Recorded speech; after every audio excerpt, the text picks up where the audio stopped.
Hey, and welcome back to What I Did with Music Today During Quarantine with your host, Mr. Liss, aka KJ Liss, aka Kyle Liss. This is episode 4, and the title of today's episode is The Telescoping Lens of Harmonic Possibility. So today is Friday, April 3rd. Oh my goodness, it's Friday. For those of you who don't know, I am a full-time high school music teacher in addition to being a producer, a composer, an arranger, performing musician. And this was our first week of online learning. My district, which is just outside of Denver, came back this week, and I've been designing content and building curriculum, and we've shifted all online, and I'm finally getting to see some of my students again through a computer screen, but it's still awesome. And actually, that's the inspiration for today's episode. So what we're going to talk about today is the way that harmony, that is chords, influence the feeling of a melody. So melody, to me, I use this analogy a lot with my students. To me, melody is obviously super important because that's what's catchy, that's what gets stuck in people's head, that's what people can sing. So I talk about melody as being like the dialogue of a movie.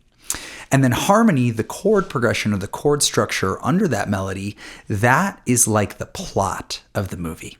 So just like we can't have all dialogue but no plot, because that would be super boring, we also can't have, a great plot but with really lousy dialogue. So we need the two of them to work together. But chords and harmony are a lot more important than I think a lot of maybe casual listeners might realize. So I want to illustrate that today on the piano. I came up with a little melody. Today I learned, as many of you know, and it's a super sad day for music and musicians. Bill Withers passed away, and there's been many. Ellis Marsalis also this week. There's been a lot of loss in the music world this week.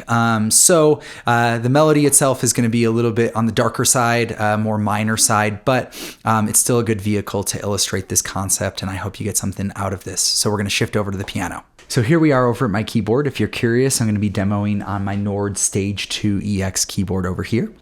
And as I was saying, melody is like the dialogue to a movie or a story, and harmony is like the plot to this movie or this story. So another way of saying that is that harmony imbues melody, gives melody emotional content. Not to say that melody doesn't have emotion on its own, but without harmony, there's not as much content and context for us. So I like to think of harmony or chords as like this telescoping lens. There's this telescoping lens of infinite possibility harmonically. And we can collapse that down to a very simple set of choices, which we call diatonic, the chords included in any key that we're in. Or we can expand that out to embrace a huge set of possibilities, which is essentially any chord there is. And what chord we choose depends on the emotion that we want to invoke in the listener. So I'm going to demonstrate that. Again, like I mentioned, this melody is a little on the darker side, just kind of trying to pay tribute to some fallen heroes of the music world today. So here's the melody on its own.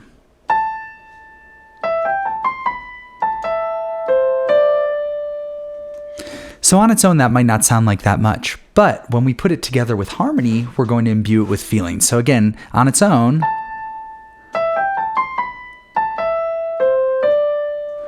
it tells us something. But now let's put our main chord. This is in the key of A minor. So we're going to start by just putting our main chord, A minor, under this melody.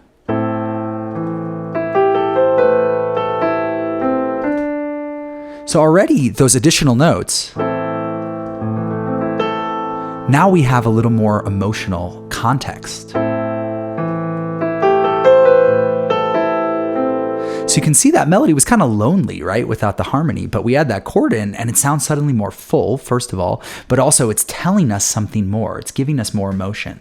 So now I'm going to go to the next chord, which is that last note is D of this melody. It's called a D. If you don't know too much about music, that's great, or music theory rather, that's excellent. By the way, you know more about music than you think you do. If you're just like a listener, that's most excellent. So we're going to go to a D minor chord when we get to that D.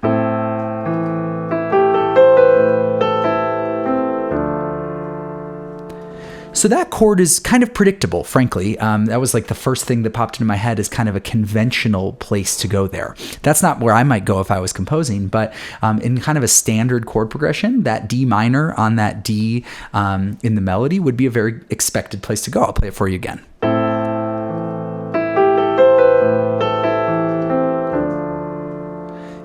It's familiar, it makes sense, our ear expects it. There's nothing too wrong with that on its own. But if we're trying to say something a little more, we might want to have more options, and that's what I want to show you. So I'm going to show you a huge number of options, starting with kind of the most conventional and then going to like the least conventional or most unexpected. So what I want you to do is pay particular attention to the way it's making you feel when I'm changing chords. So when I'm going from that first chord to the second one, whether it be this, or from here to there, or from here to there. And there's a lot of options beyond what I'm about to run through with you, okay? So don't think, if you're a musician out there, don't think that, I'm exhausting all options. There's so many more beyond it. And if you pay careful attention throughout these next walkthroughs, you're gonna notice that I go through every chromatic option for a bass note. So I go through every note of the 12 notes is a possible bass note for that melody. And we can add just different harmonic, the rest of the harmonic structure over that bass note. Okay, let's go. The first one after the D minor, which comes from the key of A minor, is called D sus.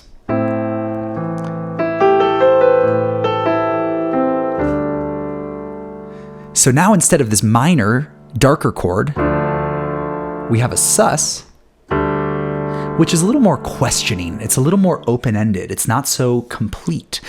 So I might want to put that in if I was trying to guide the listener in this little more spacious direction where I wanted them to have more room to interpret their own feeling out of that melody right there.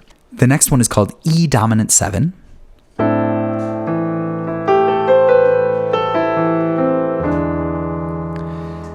That one is kind of a borrowed chord. It kind of comes from the key of A minor. It kind of doesn't. So it's a pretty expected chord to be borrowing, but it still adds a little more surprise there to that moment. So I'll play that for you again.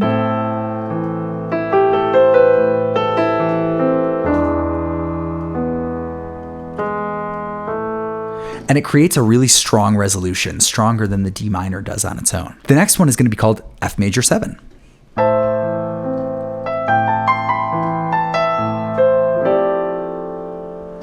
Now, all of a sudden, we're opening up more. We have more emotional possibility.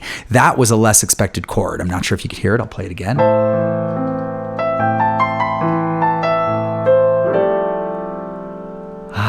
That's like a breath of fresh air, right? It actually takes us out of that darker minor place, whereas the D minor put us more into that minor place. The F major is like a little lift of emotion there.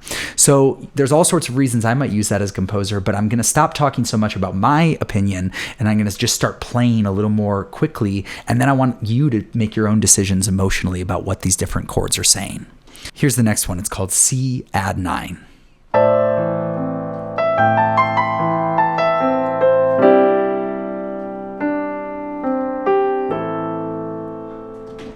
Next one is called B flat major 7.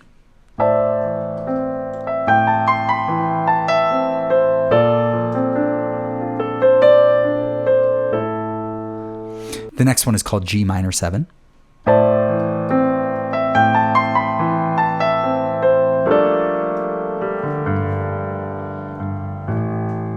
That time I added some extra notes to the G minor 7. This one is called G add 9.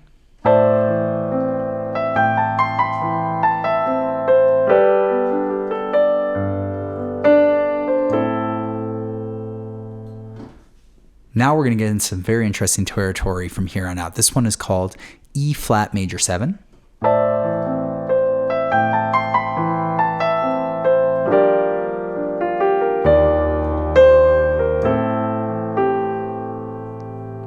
This one is called E flat minor major 7.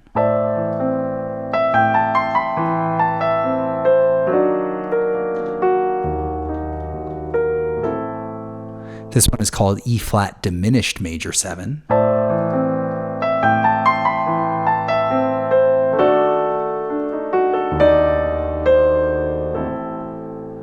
This one is called F13.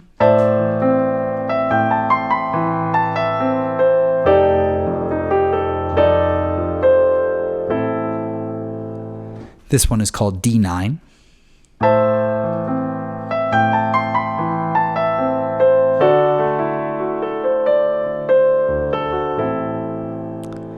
This one is called A flat major 7, sharp 11.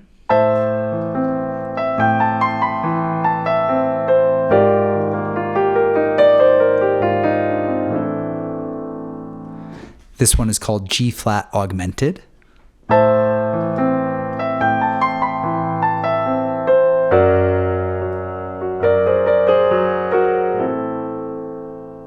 This one is called B minor 9.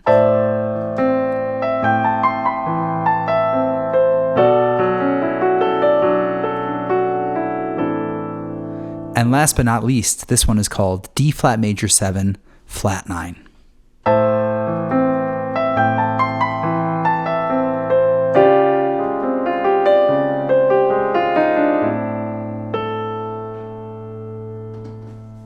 So I hope what you're seeing here is that depending on the choices we make harmonically with our chords, what we're doing is we're creating a different emotional narrative for our music.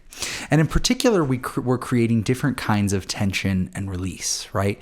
So some of those chords, you may have experienced a little more tension, and maybe you even saw on my face the tension, not like physical tension, but the emotional tension created by that chord choice. And then some of them are just a little more expected or, not surprising to our ear. So they kind of just nestle in and go along with the flow.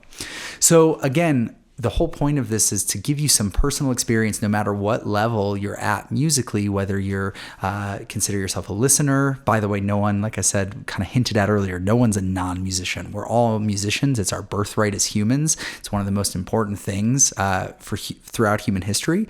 But maybe you consider yourself more a listener than a player. So no matter what, hopefully you're getting some insight into how composers and musicians make these choices between different chords, and then the way what's happening underneath that melody is influencing the way the melody is feeling to you. I hope you enjoyed today's episode. What I thought would be a fun way to end today is to take all these ideas we talked about and then show you how a musician like myself might improvise or do those things in the moment. So what I'm going to do is I'm going to play that melody I've been playing this whole episode, and then I'm going to take these different resolutions, these different chord progressions with these different emotional contexts, and then maybe a few that I think of in the moment on the fly, and I'm going to kind of put them all together and embellish and add and solo a little bit. All right, so tune in next time, and I hope you have a great rest of your day.